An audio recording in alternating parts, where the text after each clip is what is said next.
Welcome to Authentically You Podcast, the podcast that dives deep into a transformative journey of self-discovery, self-acceptance, and self-expression.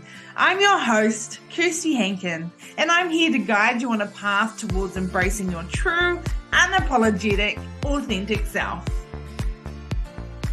In this podcast, we'll embark on a quest to uncover the secrets to breaking free from societal expectations, shredding the masks we wear, and stepping into our own power. Each episode will explore the questions and challenges that our listeners face on their personal journeys, providing practical insights and heartfelt advice. But it doesn't stop there. Authentically You Podcast goes beyond just answering your questions. We're here to introduce you to a diverse lineup of incredibly knowledgeable professionals who will share their expertise, wisdom, and experiences. We'll bring you thought-provoking interviews that will inspire and empower you. This is Authentically You Podcast, unleashing life on your own terms. I'm Kirsty Hankin, and together, let's unlock the power within and live life authentically. Remember, you are not alone on this journey. We're in this together.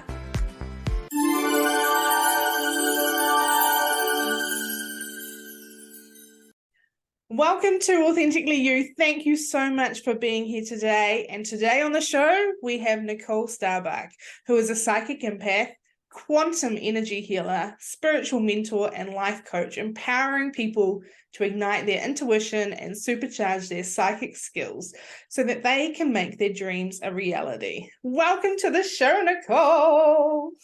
Hi, thank you so much for having me. Such an honor and a privilege to be here. Can't wait to dive into some of these topics today. Yes, let's go. So tell us about your Authentically You journey. Have you always been sort of in tune with your gifts, or has it been part of your journey? Tell us a little bit about yourself. Ooh, a little bit of both. I do feel that I was born with these gifts and abilities, but it wasn't until I was 9 years old that I really discovered them. I remember very clearly I was coming out of school to get picked up, and out of nowhere, I had this random thought, a bird's gonna poop on me right now. And I kid you not, it did like 2 seconds later, it landed right here on my arm. And I just remember looking down thinking, oh my gosh, this is so disgusting. And oh my gosh, I can't believe I just predicted this. Oh my gosh, what do I do? And I went to the bathroom and washed it off and just sort of kept it to myself because I grew up in an environment where these types of things weren't really talked about or allowed. Yeah. I grew up in a conservative religious household where things like psychic intuition were construed as evil, demonic, satanic, witchcraft. If you did those things, you're going to go to hell. And so like, oh, I don't want that for myself. So I really just hid my gifts for many, many years. I would have these predictive dreams and have visions and premonitions, and they would actually come true. So ever since 9 years old, just all these visions. And I just ended up having a lot of anxiety because I felt like I couldn't control what was happening to me, and I couldn't control the outcomes that I was seeing. So that also had a lot of depression that came through from 9 years old onwards because I wasn't living in alignment with my authentic truth. I wasn't really stepping into my power as a psychic, as an empath, as an intuitive. And so this all created a lot of disease or dis-ease in my body because I just was not in harmony with my mind, body, or soul. And this really came to a head in my early 20s. I kept trying to fit my soul in a box and fit somebody else's definition of success and go to school, get good grades, get a good job, and everything's going to be fine, right? And it was not fine. It was not fine. I ended up in the ER with a panic attack, and they were really pushing for your face right now. You're like, oh my gosh. They were really pushing for psychiatric medication to treat the anxiety and the depression. And I know that works for some people, but I just really felt in my soul, there had to be another way. I just felt like, oh, this just is not it for me. So I really pursued my personal growth and development, reading books and podcasts, getting coaching and mentorship. And that served me well for many, many years. But I realized there was still something missing. There was a component Yeah. missing, and it was the soul. It was the spirit. I still wasn't fully embracing my gifts and abilities. And so I started dabbling in some different metaphysical practices and esoteric practices, and I was really drawn to anything with the word soul. I joined a Facebook group called Visionary Soul. They were hosting a retreat called Soul and Fire in Sedona, which I don't know if you've ever been to Sedona. It's On my amazing. It's bucket list. incredible. Yes. So I go to this retreat. Actually, it was co-hosted with Sarah, who you know. Mm-hmm. And I get to this retreat, and she's working on one of the other girls, and she's doing light language. And if anyone's not familiar with light language, it's angelic language channeled from the heavens, and nobody really knows what it means or what it does, but we trust that it's doing whatever it needs to do in the person's field. So she's doing this on one of the other girls, and I'm like, oh, do me. And so she goes to do it on me, and out of nowhere, she just says, oh, you're psychic, like just so matter of fact. Yeah. And I'm thinking, oh my gosh, how did you know? No one's supposed to know that. That's my deep dark secret. Like coming out of the broom closet. And she helped me through light language and just, peeling back the layers, uncover all of the resistance that I had towards my psychic intuition, towards my healing gifts and abilities, towards even my magic and manifestation.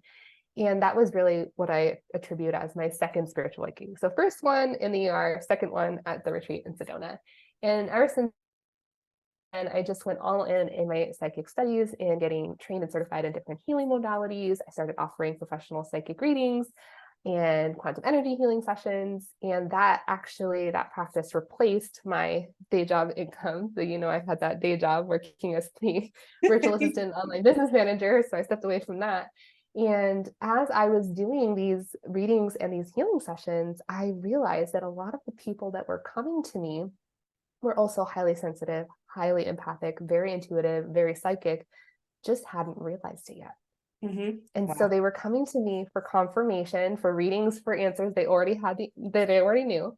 And then also coming to me for healing sessions for being highly sensitive, highly empathic, very clairsentient, so feeling things in their body.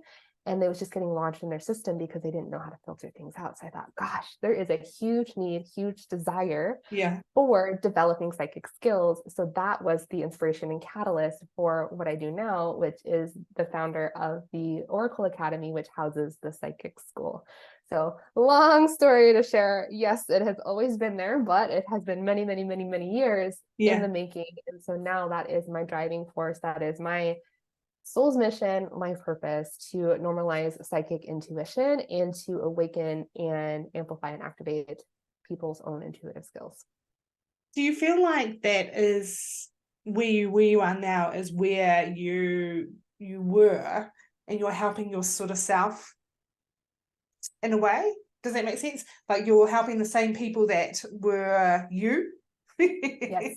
Yes. So I tend to attract a lot of anxious, depressed, chronic illness, burnt out people because they just haven't been shown how to do that. And so there's some interesting schools of thought. I get some pushback sometimes in my free online community of like, why would you be a coach and charge for programs and courses when all of this information is available online for free?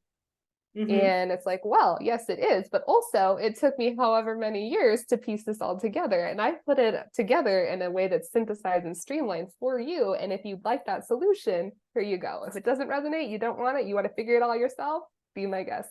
Yeah, exactly. There's so many of us that have been through it. We've done the work. We've done it the long way, essentially. And we're trying to make it easier for people to get to the end result quicker with our knowledge and experience and our gifts. It's incredible. I have a question about when you were 9 years old and when that bird popped in your arm. I am amazed that you at 9 years old realized that you were psychic and not actually focused on the poo itself so much, because I was thinking a lot of people would be like mortified that they've got poo on them and really concentrating on that, but you actually thought, oh, how did I know that was going to happen? Like you registered it. And I'm sure there's lots of people and lots of children out there that do that, but focus on the poo rather than the both. I'm sure you focus on the poo as well. But going back to, how did I know that? How did I know that? And that societal expectations and your parents and things like that, like you said, it's squashing it down and it's not accepted. So you forget about those beautiful gifts and signs that happen to you. I don't really know what the question is, but it just is just something that really popped out to me, that you actually focused on not just the poo, but actually how did I know that was going to happen? Yeah. I mean, it's such a clear, distinct memory in my brain, and I can think of several other instances, even at 9, 10 years old, where one example is I had a dream one night that my friend was going to walk into the janitor's closet and the broom was going to fall over on her. And the next day, she's like, "Oh, I'm going to sneak into the janitor's closet." I said, "I really don't think you do that." She's like, "Oh, you're just scared because we're not supposed to be in there." And I was like, "No, I really don't think you should go in there." And so she runs in there, and sure enough, the broom falls over right on her, and mop, bucket, broom, all the things. And I was like, "Oh no, that's exactly what I saw. And you did it anyway. Oh no." And so with your psychic powers, is it you visualize what's going to happen? Is there any sort of other things attached to psychic abilities? Ooh, I love this question. This is one of the things we teach in psychic school. So we actually show you how to identify your unique psychic blueprint, because one of the many misconceptions in the realm of psychic work, one, most people believe that all psychics talk to the dead. Not all psychics talk to the dead. That's a medium. So a medium will talk to disembodied spirits or ghosts. A psychic is really just an umbrella term for anyone that experiences energy, and energy is all around us. It's all through us. It's moving through us, in us. So everyone is psychic to a degree. It's just that over time and through social conditioning, we lose our connection with that. And so psychic abilities can come through any of the senses. So they're tied to the 5 senses, plus we also have knowledge. So we have clear cognizance, which is clear knowing, clairvoyance, which is clear seeing, clear audience, which is clear hearing, clear sentience, which is clear feeling. And then we also have, less commonly, but also interestingly, the clairolfactance, which is clear smelling, and the clairgustance, which is clear tasting.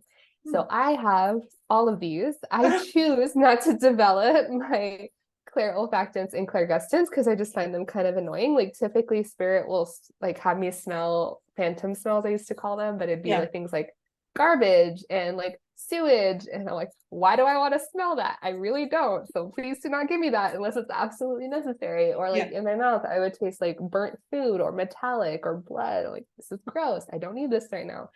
And so I typically receive messages through clairvoyance. So in my third eye, it will come up like a text message alert, or if anyone like Snapchats you, it's kind of like boop, like right there in my head. I'm like, oh, okay, here's like a text message or a picture or a video, like a reel right here in my forehead. I can see it in my mind's eye.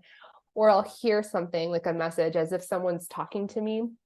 I'll just kind of hear it on one, usually one or the other shoulder. And then I will sometimes get just a clear feeling, like a gut sense of knowing in somewhere in my body, or I will pick up on someone's energy or someone's, one of the other things that I can do is medical mediumship. So I can feel someone else's illness essentially in my own body.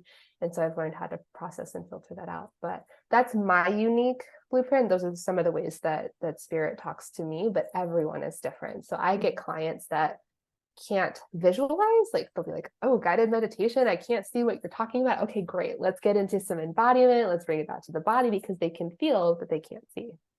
Wow. So do you think that we have all of those, but we choose the ones that we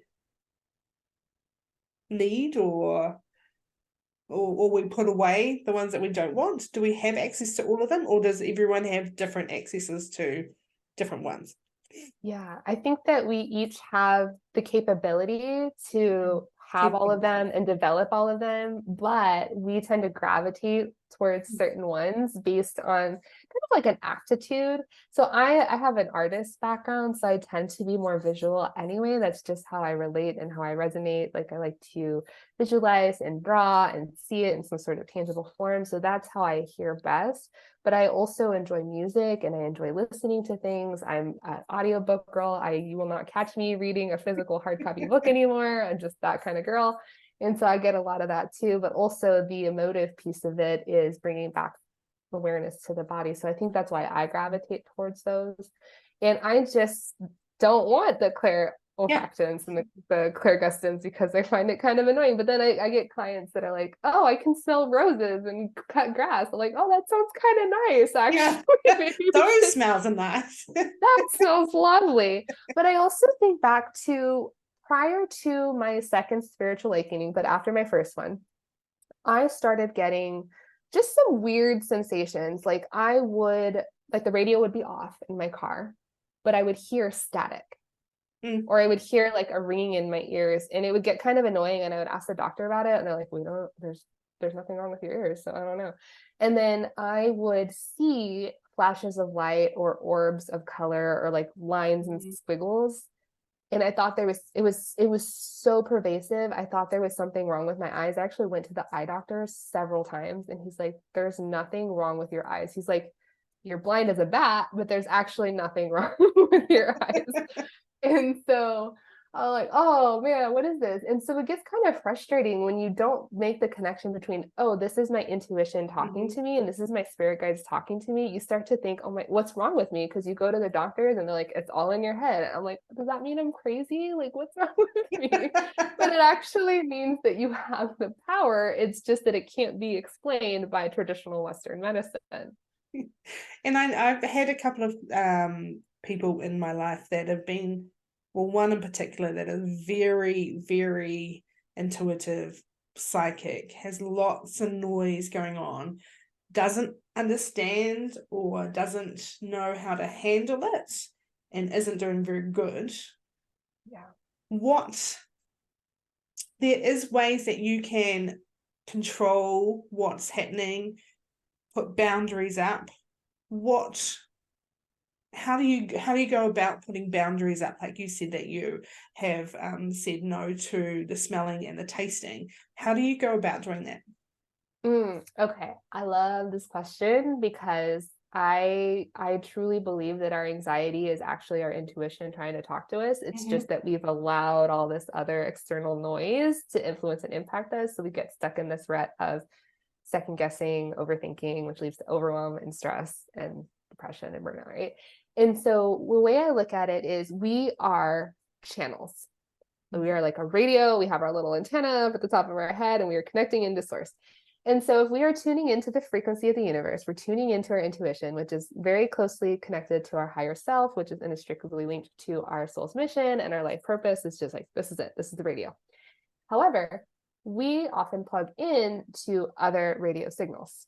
So we have other radios plugging into us at the same time. So we have our parents and what they believe, and our ex-lovers and our past, and we have our spouse and our partner and our kids and the TV and the news and the media and the social media. And then we have like the school system and religion and politics and our culture and ethnicity and all this other noise plugging in at the same time. So if you were to imagine, if you were to go and turn on YouTube on your computer and turn on music on your phone and go turn on your TV in your car at the same time, and I have a radio built into my house, you start turning in all this stuff at the same time, it's going to be really, really hard to hear anything. It's going to be really cluttered, and it's going to like drive you nuts. And so if we have all this other noise, if we're really like thinking about what all these other entities think about us or think about anything really, how well do you think you're going to hear from yourself or hear from source? And so that would be the first thing is what's your soul's mission? What's your life purpose? What are your core values? What are the things that you believe in that never change no matter what? And are you actually adding value to those areas of your life? And if these other energies and entities are not serving you, if these are not a vibrational match or in alignment with that, with your soul's mission, your life purpose, or your core values, then it's time to disconnect and unplug. And I'm not saying like, go get a divorce and disown your parents and leave your kids, but I am saying, let's energetically detach from that. For example, I do not own a TV. I do not have cable. I do not read or watch the news. I'm very mindful and sensitive to how much time I spend on social media. If I'm on social media, it's answering messages for my business. It's not doom scrolling, right? And I am very careful with who I spend my time with and how much time I spend with them. And I'm mindful of the things that I read and that I listen to and put into my life. Why? Because I am a sensitive person, and because I know that there are certain energies and entities that are not adding value to my soul's mission, life purpose, or core values. And you're like, gosh, Nicole, it's easier said than done. Like, how do you put up a barrier if like your mother-in-law is coming over and you can't stand her? Not the case with me. I just want to say, if any family is watching, My mother-in-law, I love love you. love you, mother-in-law. Thank you for watching the kids. Yes. And so I teach something called an energetic force field, because sometimes we can have those conversations with people and say, look, I love you. I appreciate you. I'm there for you. But whatever's going on here is not a match for me right now. I need some space. Sometimes we can have those conversations. And other times you just, for whatever reason, you can't. And so I like to ground my energies into the deep earth to really draw upon Mother Earth for guidance, encouragement, safety, security, because then we're not like using our own energy for creating barriers, right? Because sometimes we need extra support. And then, so that's kind of the tree imagery, is rooting into the deep earth, and then imagining these branches going out into the sky, connecting in with God, source, universe, whatever you call that higher power. So now we're creating this link, this infinite loop between the ground below and the sky above. So we're completely surrounded, protected. And this starts to create energy flow within our system. So there's kind of this swirl vortex happening here in the heart. And I liken it to, there's sort of this inner flame or this light or this power within us. And if we could take that light and start to radiate that out from our physical body, outside of our body, into our auric field and then beyond, it starts to create this sort of bubble or energetic force field around it. Mm-hmm. And the thing with light is that the darkness doesn't like it. So anyone or anything that is not a vibrational match for this light isn't going to want to be anywhere near you. And so it's not so much that you have to put walls or barriers or protection around you, like, oh, let me just like be a hermit and a recluse and not talk to anyone ever again and avoid everyone at all costs. It's not so much that as it is, I'm just so filled with love and so filled with light that I know that I'm only going to attract what's for my greatest good and my highest potential. That is explained so well, Nicole. It is just brilliant. I love the bubble, and it's so important because we can actually walk and talk and go about our day in that bubble. Once we set it up right, you can have that all day. That's right. Eh? Yeah. And it's not that, like, you know, you can draw the circle around you, kind of how I did with my arms. And you can do that, but it's much, you know, it's mainly the intention that you're setting. And you can repeat this as often as you feel called to do. So when I get up in the morning, I put up my bubble. Before I got on a call, put up on my bubble. And just to be real, anytime I'm getting in the car with my husband, like put double, triple the bubble here. And even when my office faces the cul-de-sac, so when I see him leave, I'm like, okay, let me go put up a little bubble for him too, even though I'm not in the car. Like, God bless his heart. Yeah, it's a beautiful practice. One of my favorites. That is a great practice. And how do you, when spirit, or when you're, for example, like the tasting and the smelling, it's something that you don't particularly want, is that still a bubble, or is that something different that we're detaching from? Oh, yeah. So that was just a conversation with my guides. When I realized what it was and it kept happening, I was like, hey, are there other ways that I could be receiving messages? They're like, yeah. I was like, okay, so could we maybe limit that type of interaction unless it's absolutely necessary? They're like, oh, yeah, sure. I'm like, okay, great. Thank you. You could just have an open conversation. And anyone that's not familiar, so we talked a little bit about the different types of messages that can come through. You can also receive messages from different types of guides. So angels, ancestors, power animals, ascended masters. You can, in fact, talk to ghosts if that resonates with you. Not necessarily my calling, but I've had, you know, ghosts and things connect with me when needed. And I think what sometimes puts people off or scares people from tapping into their intuitive gifts and their psychic abilities is that they're afraid that they're going to open up some sort of portal into dark or evil energy.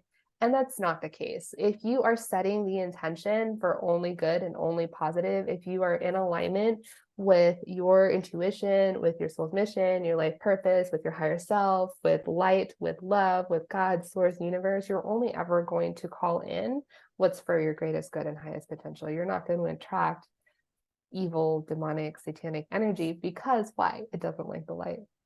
I love that too.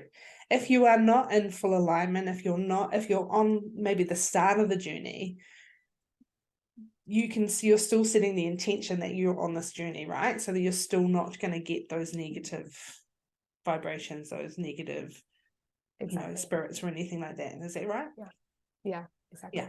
So setting in the intention is just saying, I'm on this journey, or starting a journey, and you're already in alignment with your purpose, your journey, what else did you say it was? Your purpose, your life's soul's mission, life purpose. Soul's mission. Yes. So as soon as you start that, you're already creating that beautiful path that you're going towards, that journey. So all of those negativity things will be falling away. It's only if you start thinking or being in the more negative that's when they sort of come back. I love the journey that I've been on for the last 4 years. I know from a very young age that I've sort of been spiritual. My mum was very spiritual. She tried to teach me stuff. My dad, as well as he went along with it, he always called it, oh, mum's doing her hocus pocus. And we all have a laugh and stuff. But I think deep down that actually was like, me being daddy's little girl, was like, oh, dad doesn't really appreciate it, doesn't really want to do it. So I sort of pushed it aside. It wasn't just him, there was other things, social expectations and other family members, But as soon as I stepped into this, wanting to know more, my journey started with a death that I had no control over, obviously, but had 7 years of just feeling miserable, feeling down, grieving, not really knowing where I was going in life, drinking, all the not great stuff. My friends were getting married, having babies. I was like, well, that's not me. I can't find anyone. Woe is me. And as soon as I sort of came out of that, I was like, there must be more. And as soon as I sort of said, there must be more, that's when things started happening.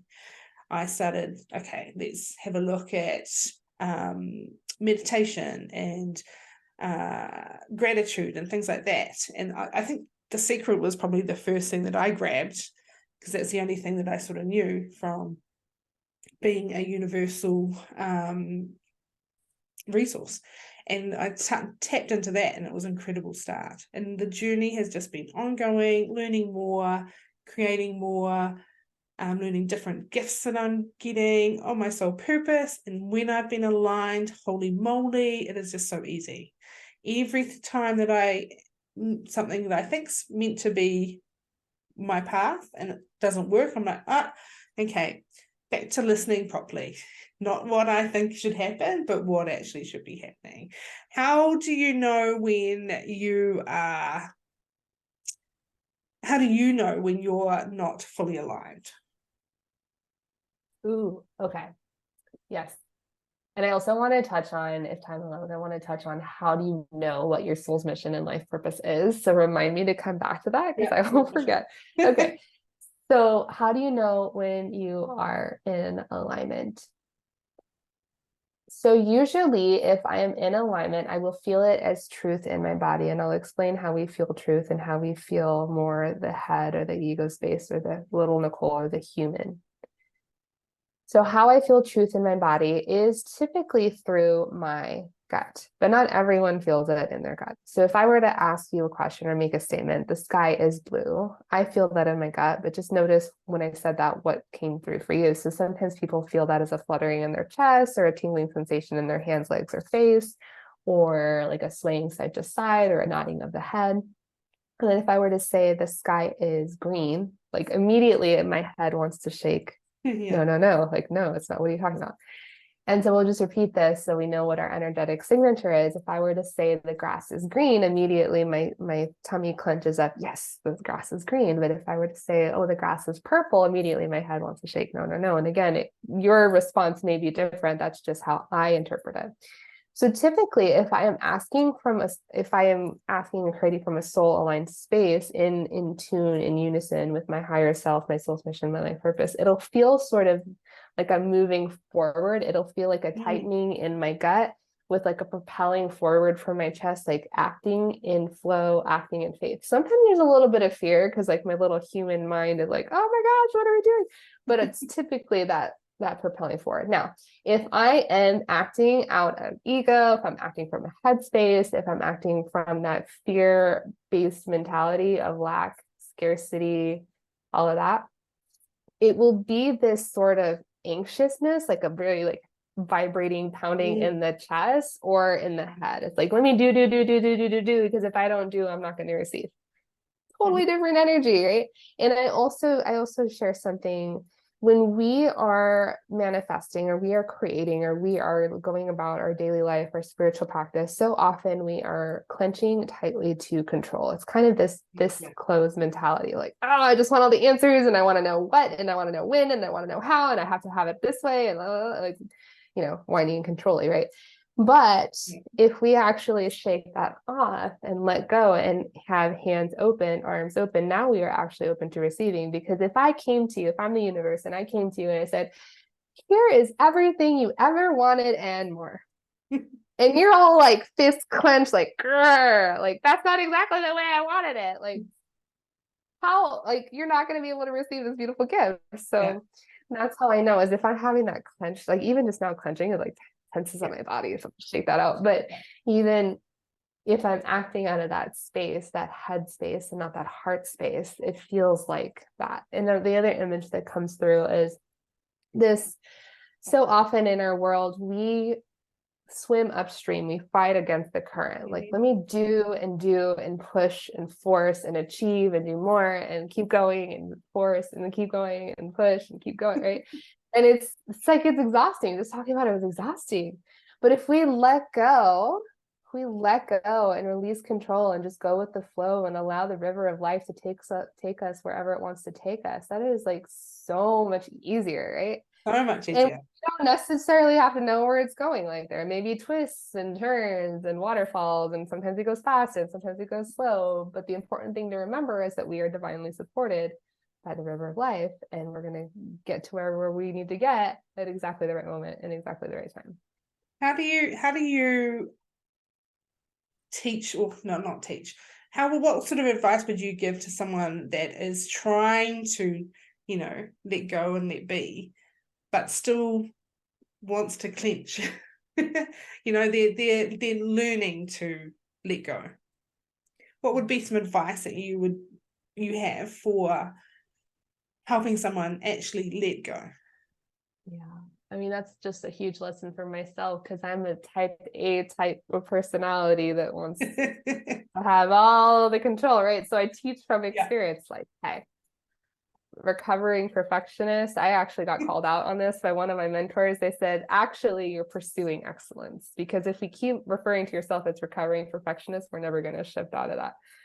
But one of the ways that I initiated that shift was intentionally creating mess and imperfection.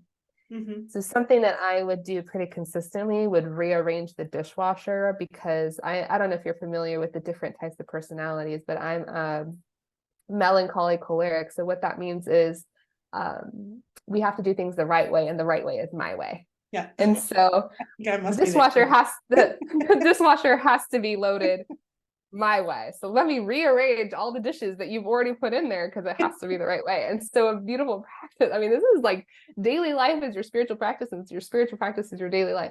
Yeah. I intentionally left it alone, and it bothered me, and it still bothers me that people load the dishwasher incorrectly. But you know what? It's okay. Let it be. They helped you. Be open to receiving. Let it be. Yeah. Right. It is something that I am learning at the moment, to really let go. Like, I have let go so much, and so much is coming into my life, but there's still this I need to know how. Why is this happening? How's it going to come? When is it going to come? Just relax. And I'm like, okay, yeah. so, and here's the thing. So understanding those questions are coming from the mind space, and it's okay to ask questions, and it's okay to get frustrated. It's okay to be angry with God, source, universe, the divine. Like, I think we get it into our heads that if we ask questions that somehow makes us less spiritual, that just makes us human. Mm-hmm. And so like the Nice. questioning piece is not so much the problem, is are you actually following through?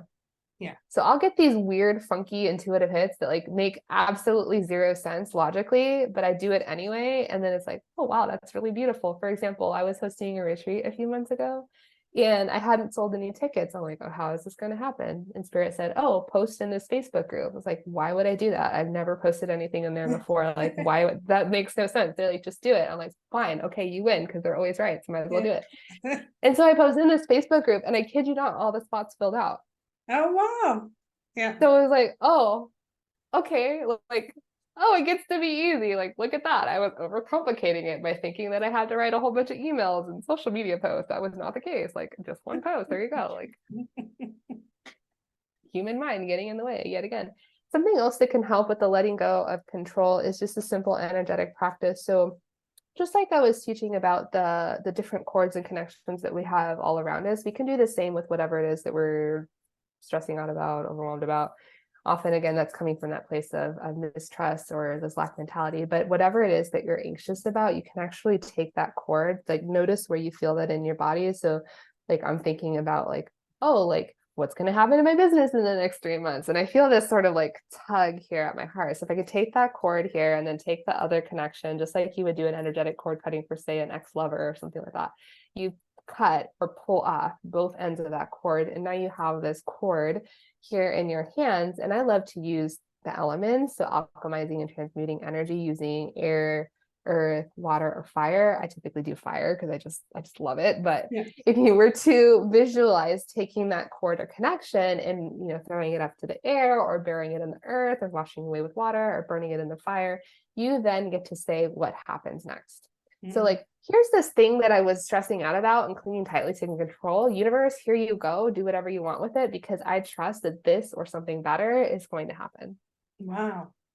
Energetically shifting that. I haven't heard that one before, and sounds incredible. I love that, and I'm gonna steal it, and I'm gonna use it. Please do. Yes, that's why I'm here. Let's normalize psychic intuition and spread the quantum energy healing around. Now, you wanted to talk about the soul mission. Oh, yes. See, I told you, mom brain, I told you I'd forget. So, the soul's mission and life purpose, you're like, oh, how do I know my soul's mission and life purpose is? Most commonly, it goes back to something in childhood. If you could think back to what brought you joy, what brought you bliss and pleasure before somebody told you that, hey, you shouldn't do that. Like, good girls don't do that, or that's not realistic, that's not practical, you need to go get a real job, like you have responsibilities, like I'm a kid, like what do I have responsibilities for? So just go back, trace that back to some time before. Like I think back to when I was a kid growing up, I loved to draw, loved to make art, and I went to school for art. I don't actually practice art so much now, but I am very creative in what I do and creating courses and programs and connecting with people. I'm a creative solution seeker. And this just came through. I also loved to make little like herbs and potions and like mix things together, like little apothecary creations. I just had that memory come back now as I'm talking through this. And so it makes sense. Like, oh, I'm the artist and I'm the healer and I'm the psychic. And that's one of the things I'll mention when I share my free gift is the different archetypes that can come through in this intuitive practice. And yeah, I would say go back to what brought you bliss, what brought you joy when you were a child, and then how can you bring more of that now? So how is spirit calling you to bring that now? And then take a look at what lights your soul on fire. What does your soul most long for? So we'll just like let the brain take a back seat for a minute and just what does your soul actually want here on this earth? And then what would you do if you weren't afraid? So if you could take time and money and energy out of the equation and actually let your soul take the lead, what would you actually be doing right now? And like, oh, but I have to have a real job. No, you don't. Like, I have not had a real job since 2015. Like, you do not need a real job. No. So yeah, that would be my advice for that. Wow, that is incredible as well. How I know a lot of people would feel absolutely scared. I'm not gonna say the word, but scared of what the soul will actually tell them. And they're like, well, that's when how would that even work? Why would that doesn't even make sense. There's no way in this world that I could do that. Yes, there is. Yes, there is. Right, Nicole? Yes, exactly. It doesn't have to make sense. If you take nothing else from this conversation, take this. It doesn't have to make sense to be true. I cannot tell you how many times spirit has told me something that made absolutely zero sense, but I followed through and it led to really, really beautiful destinations. Yeah. Someone knows. Spirit knows. The universe knows what we're here for. We just need to tune in and head in that direction, right? Exactly. Okay, so you have if someone has resonated with you and really wants to work with you, how can they get it? What can you do with them? Ooh, yes. So I was telling you before we hopped on the recording, but when I started this journey as a coach, I actually started out as a life coach and then became a holistic self-care coach, and that transitioned into a psychic coach. So then here we are. But I was really only doing one-on-one, just like me and my private clients, right? And I felt called. I sat down with my spirit guides at the beginning of this year. It was like January 1st, said, "Hey, how would you like for me to show up and be of service this year?" And there were a few different things that came through. One was a monthly membership for Manifesting with the Moon, because I've had some really beautiful things come into my life by syncing up with the lunar cycle. So that's one offer that I have if that resonates with people. And then another is psychic school, which I think I mentioned before, is actually showing people how to develop their intuition and use their spiritual gifts and abilities, not only for doing readings and healing sessions for themselves, but for other people. And then the other is the Spiritual Business Mastermind, which we're actually putting together right now. So that is for the emerging empath who's ready to take their spiritual skills and abilities and bring them into tangible form in the world in some sort of business vehicle. I wanted to just say, like, I am so out of the vein of traditional marketing. So we're only doing intuitive marketing, intuitive sales in this mastermind, just being real here. And then the other offer that I have is a free Facebook group for like-minded kindred spirits called the Conscious Collective. Yeah, that's wonderful. And I'll put everything that you have just said, how to get in touch with you, your office, your website in the show notes. For anyone that wants to get in contact with you or work with you. Brilliant. And I know and I understand you have a free offer for the listeners. Tell us about that. I do, yes. So I touched on it earlier. The free offer that I have is a quick 2-minute quiz. It's like 7 questions long, but it'll help you identify your spiritual superpower or your intuitive type. So over the course of my interactions with various clients from around the world, I've identified 5 primary ways that we connect with spirit. So we can be the artist, the healer, the psychic, the priestess, or the witch. And when you take the quiz, you'll find out your primary archetype. It's not that you're only that, we all have some of those, but your primary one, and then some different ways that you can deepen that connection to source. And that also includes an invitation to the free Facebook group that resonates with you. So you can find that on my website online at oracleacademy.com/quiz. Oracle is a little play on words. It is AURACLE, like Aura and Oracle combined. oracleacademy.com/quiz. Awesome. And we'll put that in the show notes as well. That's amazing. Well, I'm going to do that. I'm going to find out what mine is.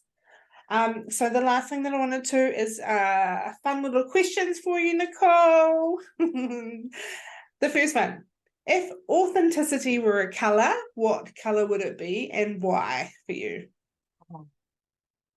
Okay. For me personally, it was purple was the first one that came through when you said that. And then for the collective, I really felt the rainbow of like, you get to choose whatever color you want. Yeah, love. Oh, and you said and why. So the purple for me is very much the color of my intuition. It was my favorite color growing up. I've had some different favorite colors. I insist my favorite color is black. My husband's like, that's not a color, that's the absence of color, but whatever. But purple still very much resonates with me. Even my phone right now is purple, and I have purple all throughout my office. Yeah. Oh gosh. And if you could be an animal to express your true self, which animal would you choose and how does it represent you? Oh, yes. I would choose the hummingbird. That's my spirit animal. And it's actually because they have to eat every hour or they'll die. So I have the joke, I don't know if you've read or watched the Hobbit. So first breakfast, second breakfast, 11 teas, luncheon, afternoon tea, dinner, supper. And I added midnight snack, but there you go. That's pretty much my eating schedule. That is good. If you had a magic wand and everyone in the world had to follow one ruling you created, what would it be? Oh, yes. Everyone would follow their heart because they already know the answers. The answers are inside of them. It's just a matter of whether or not they're listening and if they're taking that aligned action. Yeah. Oh, I love that. Nice. And one last thing, is there any last words, any downloads coming through, anything that you want to share with the group? Last words. Oh man, there was so many good nuggets that came through. Just feel the fear and do it anyway. Yeah, just feel the fear and do it anyway. It's like being on a roller coaster ride. Like you trust that you're going to get to the end in one piece. So it's the same in life. And as you said, the roller coaster, for those that have been on one, I'm sure everyone has, once you get to the end, the adrenaline, the excitement, the freedom you feel after finishing, that fear is what you get when you get to the other side of fear. Yeah, that's exactly. Yeah. Well, thank you so much, Nicole, for being here. I really appreciate it. You're an absolute legend. You have given us so many nuggets, so many beautiful things to think about. I know everyone should probably go back and listen to it again. And I appreciate your time. Thank you so much for having me. Right. See you everyone next time. Have a wonderful day.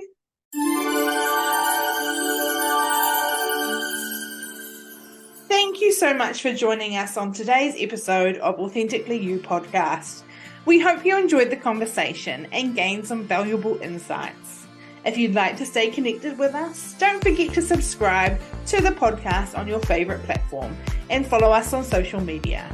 You can find me on Instagram and TikTok at Kirsty Impact Coach, or Become Authentically You on the Facebook group. We'd love to hear your thoughts, feedback, and ideas for future episodes. Feel free to drop us a message or leave a review. Your input means the world to us as we continue to grow and improve. Remember, living authentically is a journey, and we're so glad and grateful to have you with us on this path of self-discovery and personal growth. Until next time, always remember to be true to yourself. Embrace your uniqueness and live life unapologetically, because you are truly remarkable just the way you are. This is Kirsty, signing off on the Authentically You podcast. Take care and keep shining bright.